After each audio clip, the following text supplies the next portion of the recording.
नमस्कार, मैं Ragini Maurya सीवे study point में आप सभी का स्वागत करती हूँ। ठीक है, तो हमारा जो चैप्टर चल रहा है रासायनिक अभिक्रियाएं एवं समीकरण, इसका फर्स्ट पार्ट हम ले आए थे आपके लिए। आपने उस वीडियो को बहुत प्यार दिया। अब हम आपके लिए सेकंड पार्ट लाए हैं। ठीक है, तो चलिए स्टार्ट करते हैं। रासायनिक परिवर्तन के गुण। ठीक है, तो हमने इसमें 5 पॉइंट लिखा है, तो चलिए देख लेते हैं इसको। उसके बाद हम इसको उदाहरण के माध्यम से समझेंगे। तो पहला पॉइंट हमने लिखा है नया पदार्थ प्राप्त होता है। ठीक है, नया पदार्थ प्राप्त होता है, इसका मतलब जैसे जब हम दूध से दही बनाते हैं तो जो हमें उत्पाद, जो हमारा पदार्थ जो प्राप्त हो रहा है दही, वो दूध से बिल्कुल भिन्न है। ठीक है, और दूसरा पॉइंट हमने लिखा है पदार्थ के मूल गुणों में परिवर्तन होता है। ठीक है, ध्यान से देखिएगा, फिर से एक बार देख लेते हैं। पदार्थ के मूल गुणों में परिवर्तन होता है, यानी जो दूध का जो मूल गुण है, ठीक है, उसके गुणों में जो परिवर्तन होता है। दही और दूध, आप इसमें देखते हैं तो दूध जो होता है खट्टा नहीं होता है, और दही जो हमारा होता है वो खट्टा होता है। हम देखते हैं यहाँ हमारा दूध से दही बन रहा है। ठीक है, तो जो हमारा ये मूल गुण, दूध का जो मूल गुण होता है, दूध में थोड़ा सा मिठास होता है और दही हमारी खट्टी होती है, तो इसमें परिवर्तन हुआ ना। और हमने तीसरा लिखा है यह परिवर्तन स्थायी होता है, यानी परमानेंट होता है। इसका मतलब है कि जैसे दूध से दही बना, हम दही से दूध नहीं प्राप्त कर सकते हैं। ठीक है, हमारे इंडिया में खासियत है कि सबको मतलब चाय बहुत पसंद होती है। ठीक है, तो जैसे हमारा चाय पीने का मन हुआ, अब हम दूध से दही बना चुके हैं, और हम सोचें कि चाय पीना है हमें और दही से हम दूध बनाएं, तो ये पॉसिबल है नहीं। इसलिए इस परिवर्तन को हम परमानेंट बोलते हैं, स्थायी बोलते हैं। और चौथा पॉइंट हमारा है प्रारंभिक पदार्थ को पुनः प्राप्त नहीं किया जा सकता है। ठीक है, फिर से देखते हैं, प्रारंभिक पदार्थ को पुनः प्राप्त नहीं किया जा सकता है। तो जैसा कि हमने बताया है अभी कि दही से हम दूध नहीं प्राप्त कर सकते हैं। दूध हमारा प्रारंभिक अवस्था है और दही हमारी अभिक्रिया होने की बाद की अवस्था है। ठीक है, और फिर लास्ट पॉइंट हमने लिखा है यह अभिक्रिया एक दिशा में चलती है। ठीक है, और यह अनुत्क्रमणीय अभिक्रिया होती है। अनुत्क्रमणीय अभिक्रिया का जो सिंबल होता है ये होता है, ठीक है, एरो।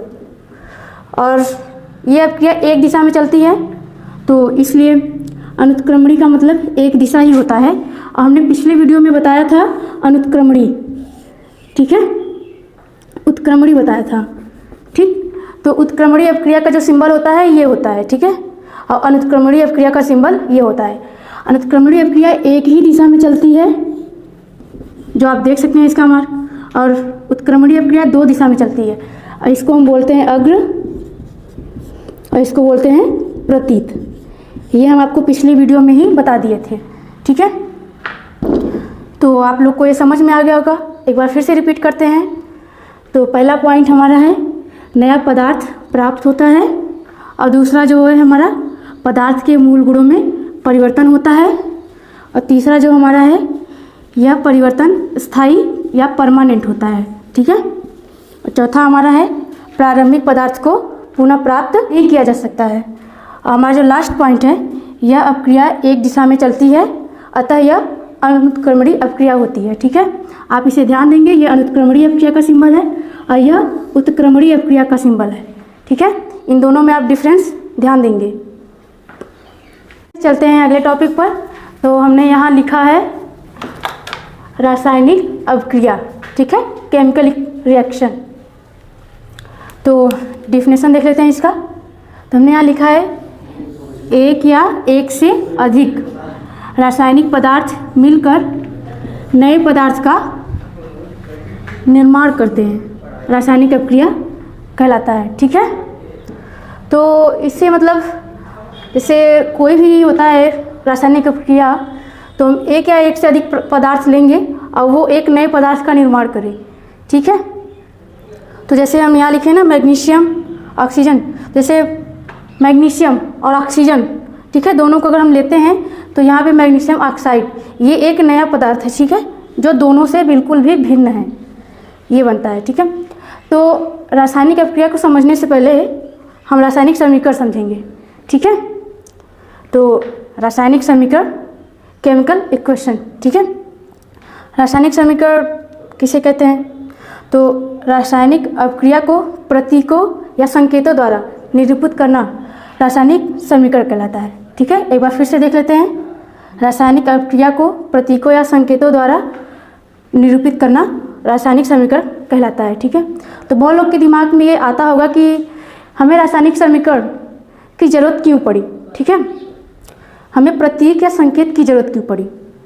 तो फिर जैसे हम बहुत बड़े बड़े इक्वेशन होते हैं, तो जैसे हम मैग्नीशियम ऑक्सीजन लिखें तो बहुत टाइम लग जाएगा, और मैग्नीशियम ऑक्साइड ये लिखें तो भी बहुत टाइम लग जाएगा। तो समय को बचाने के लिए ही मतलब संकेत का प्रयोग किया जाता है। तो मैग्नीशियम को हम Mg लिखते हैं, oxygen O, magnesium oxide MgO, ठीक है। इतना क्लियर हो गया। तो एक बार फिर से देख लेते हैं। रासायनिक अपक्रिया, केमिकल रिएक्शन, एक या एक से अधिक रासायनिक पदार्थ मिलकर नए पदार्थ का निर्माण करते हैं, रासायनिक अपक्रिया कहलाता है, ठीक है। अब रासायनिक समीकरण, रासायनिक अपक्रिया को प्रतीकों या संकेतों द्वारा निरूपित करना या लिखना, ठीक है, रासायनिक समीकरण कहलाता है। तो हमने लिखा है Mg+O2, उसके बाद अपक्रिया, ये अनुत्क्रमणीय अपक्रिया का चिन्ह है, हमने बताया है अभी, आप लोग ध्यान देंगे। यहाँ MgO, ठीक है। ये जो समीकरण है हमारा, ये संतुलित नहीं है, ठीक है, आप लोग ध्यान देंगे। एक हमारा टॉपिक है समीकरण को संतुलित करना, वो हम आगे देखेंगे। तो चलिए उदाहरण हम देख लेते हैं इसका। तो हमने यहाँ लिखा है मीथेन, ऑक्सीजन, कार्बन डाइऑक्साइड, जल, ठीक है। जब हम मीथेन का ऑक्सीजन की उपस्थिति में जब दहन करवाते हैं या जलाते हैं, ठीक है, तो हमारा कार्बन डाइऑक्साइड और जल बनता है, ठीक है। ये भी रासायनिक अपक्रिया ही है। तो फिर यहाँ हम देख लेते हैं जो हमारा ये लेफ्ट साइड जो है पार्ट, इसे हम अभिकारक बोलते हैं, ठीक है। और जो हमारा राइट साइड होता है, मतलब जो हमारा प्राप्त होता है रासायनिक अपक्रिया के बाद, उसे हम उत्पाद बोलते हैं, ठीक है। इसका मतलब आप ये भी बता सकते हैं कि अभिकारक मिलकर उत्पाद का निर्माण करता है, रासायनिक अपक्रिया कहलाता है, ठीक है। तो चलिए हम इसी के साथ विदा लेते हैं। नमस्कार।